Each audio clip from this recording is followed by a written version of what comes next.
자, 반갑습니다. 박세종입니다. 지금부터 제가 선우한국사를 바탕으로 해가지고 여러분들한테 9급 행정직 한국사를 해결해 드릴 건데, 제일 중요한 거, 자, 책을 보시는데, 책을 보실 때 중요하게 보셔야 될 게 책의 형태를 보시는 게 제일 중요합니다. 제일 앞에 X파일 붙어 있죠? X파일 보시면서 여러분들 이해를 하시면 돼요.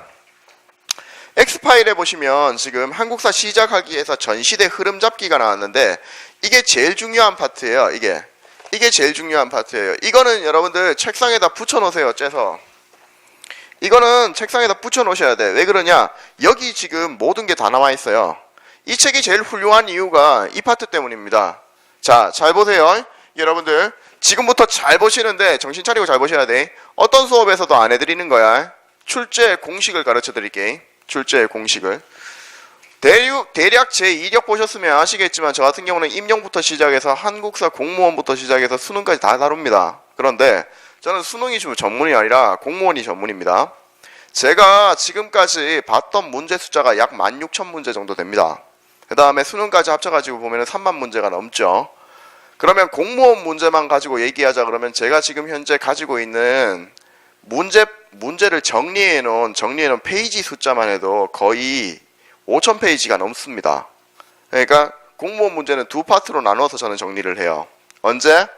세 파트네요. 2002년도 이전 문제, 그 다음에 2002년도부터 2007년도까지 문제, 그 다음에 2007년도부터 시작해서 지금까지인데, 이 2007년도부터 시작해서 이 지금까지도 중간에 나눕니다. 2012년도를 기점으로. 왜 그러냐? 2007년도에 문제가 처음으로 공개되기 시작을 했죠. 그래서 2007년도 문제가 공개되기 시작하면서부터 문제가 정확한 겁니다. 그 이전 문제는 다 복원이라는 얘기죠. 명확한 건 없습니다. 그 이전에 보통 2007년도 이전 문제들을 보시면 어떤 느낌을 가지시게 되냐면 이게 왜 이렇게 9급과 7급의 차이가 많이 나지? 이런 느낌을 가질 수도 있어요. 근데 사실적으로 봤을 때 2007년도에 딱 문제가 공개되자마자 우리가 알 수 있었던 거 9급과 7급의 차이가 거의 없구나. 단 뭐는 있다? 사료가 약간 차이가 있구나. 주요 사료, 그러니까 최다 빈출 사료의 차이만 있을 뿐이지 다른 차이는 거의 없었다는 걸 알 수 있습니다. 2012년도가 되면 패러다임이 조금 바뀝니다. 2007년 정도까지는 분명히 지역적 문제가 제법 많았어요. 근데 2012년도 이후로는 지역적 문제를 지양하기 시작하면서 흐름을 잡기 시작하고요.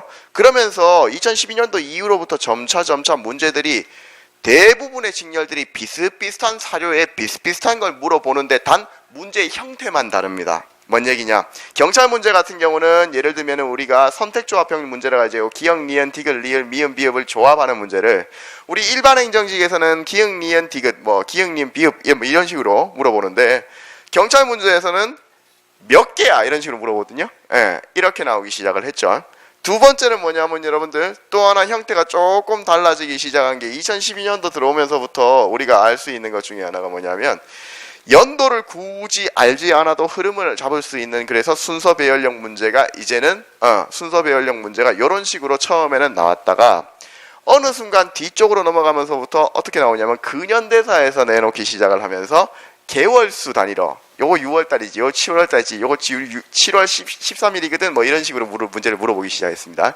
요런 것들 까다롭게 해가지고 여러분들의 흐름 잡기 문제를 좀 까다롭게 내기 시작을 했습니다. 그러니까 문제 자체가 그러니까 2012년도 이후와 이전이 좀 달라졌어요. 그러면 여러분들 이제 2012년도 이후의 문제는 웬만한 문제는 다 풀어보셔야 된다고 딱 느낌이 오시죠, 그죠? 그러니까 여러분들 15, 14, 13, 12까지 해가지고 경찰직부터 시작해서 그 다음에 여러분들 일반 행정직도 마찬가지고 사회복지직도 마찬가지고 웬만한 직렬 문제 7급 문제도 마찬가지고요. 정보통신직, 경찰직부터 시작해서 웬만한 문제 기상직까지 웬만하면 다 풀어보시는 게 맞겠죠, 이죠? 근데 이런 문제들이 이제 여러분들 책에도 나와 있지만 여러분들 구하기가 굉장히 쉽습니다. 제가 아까 전에 오리엔테이션 할 때 종합반 오프라인 오리엔테이션 할 때 제가 말씀드린 게 뭐였죠? 카페에 가입하라고 얘기 드렸죠. 카페에 들어가면은 웬만한 선생님들의 문제는 다 올려놨습니다. 웬만한 선생님들이 다 문제를 다 해설해서 올려놨습니다. 그래서 그걸 활용을 잘 하셔야 돼요. 무슨 말인지 이해하시겠죠? 최대한으로 많이 보시면 됩니다. 어느 선생님이 좋고 어느 선생님 나쁘다가 없습니다. 모든 선생님들이 다 최선을 다해가지고 문제풀이를 달아가지고 올려주십니다.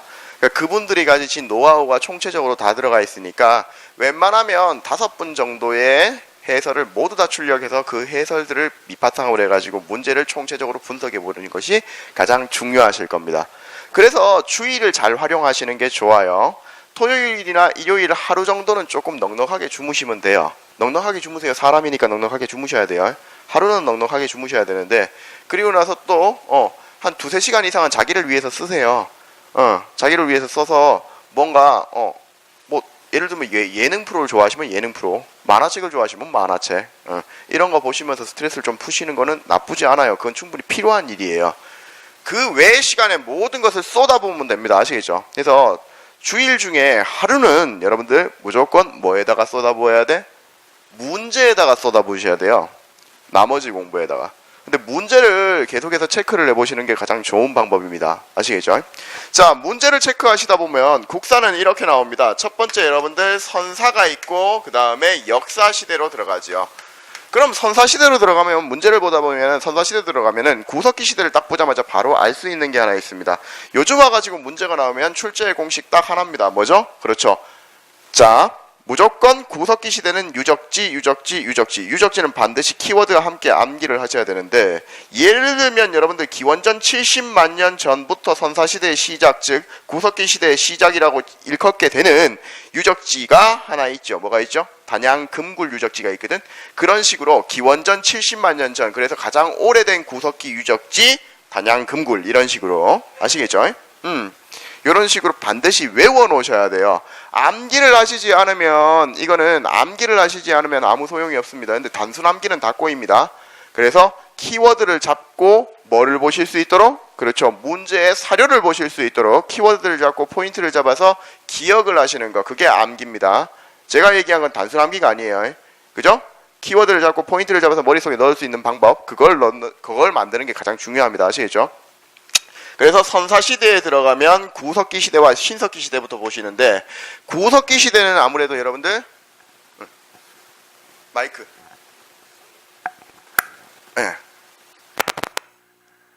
됐어요? 예. 구석기 시대. 자, 구석기 시대 같은 경우는 여러분들 다시 한 번 더 뭐가 들어간다 그랬죠? 일단 유적지가 기반입니다. 유적지 기반에 플러스해서 뭐가 나오느냐? 생활상을 물어봅니다. 근데 조금 이따 보시면 아시겠지만 구석기 시대는 생활상이 없습니다. 70만 년 동안, 기원전 70만 년 전부터 한 70만 년이 되는 시간 동안, 69만 년 정도 되는 시간 동안 뭐 하시느냐?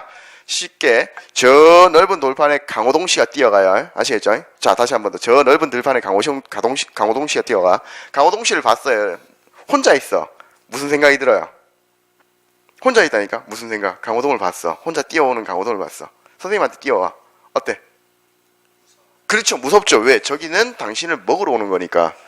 똑같아. 당신은 저 사람을 어떻게 해야 돼? 먹어야지. 그지? 그러면 둘이서 붙었을 때 이길 자신 있어요? 없죠. 그러면 70만 년 동안 뭐 해야 돼? 그렇죠. 돌 들고 집어 던지면 돼요. 맞아라. 죽어라. 그게 구석기 시대예요. 그러니까 생활상이 별로 없죠. 생활상이 중심이 될 수 있을까? 없어요. 그래서 유적지 중심이 됩니다. 아시겠죠? 어려운 문제는 유적지 중심으로 갑니다. 그런데 신석기 시대는 조금 달라요. 신석기 시대로 넘어오면 포인트가 달라지죠? 왜? 신석기 시대는 첫 번째 여러분들 생각해봐요. 그렇죠. 농경이 시작되었죠. 그죠? 농경이 시작되면서 정착생활도 시작되고요. 그러면서 뭔가 발악이 시작합니다. 종교도 생겨나죠? 생활상이 중심이에요? 유적지가 중심이에요? 그렇죠. 생활상이 중심이 되고 거기다가 문제의 난이도를 좀 높일 때 어떻게 쓴다? 유적지를 사용한다. 아시겠죠, 이제? 그래서 요거는 유적지 기반이고 요거는 뭐? 생활상 기반으로 보셔야 되겠죠. 단 요거 둘 다 유적지는 분명히 기억은 하시고 가셔야 되겠더라. 이렇게 보시면 됩니다. 그 다음에 여러분들 넘어가시면 이제 청동기 나오죠. 청동기 나오면 여러분들 청동기부터는 완전히 내용이 달라져요. 청동기는 여러분들 다른 걸 떠나가지고 이게 생활상 기반이니까 여기도 마찬가지고 도구는 물론 둘 다 중요해요. 도구는. 그런데 여기 같은 경우는 이제 뭐가 나오기 시작하니까 새로운 세상이 등장을 합니다. 농경이 본격화되니까 이때부터 잉여생산물이라는 게 기어나오고 잉여생산물이 기어나오면서 사람들이 잉여생산물을 많이 갖기 위해 가지고 악을 쓰기 시작하죠. 이게 사유재산이 되고 이게 하나의 뭐가 된다? 그렇죠. 계급의 시작점이 된다 보시면 돼요. 계급이 시작되었으니까 당연히 뭐가 생긴다? 국가가 생긴다. 편안하게 들으세요. 편안하게 들으셔도 돼요.